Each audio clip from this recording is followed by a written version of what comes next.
This is what I was dealing with in the beginning. I had these kind of veneers in my mouth.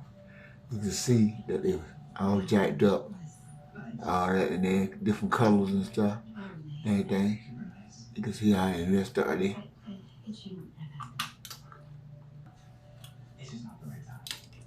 See, my wife convinced me to get these pop-ons. When I found out that all I need was to have 5 in the top, 5 in the bottom, so I went and ordered mine. Best thing I ever did.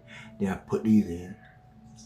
No one has ever done something so kind and generous and thoughtful as what you did for me last night bringing me the nutcracker.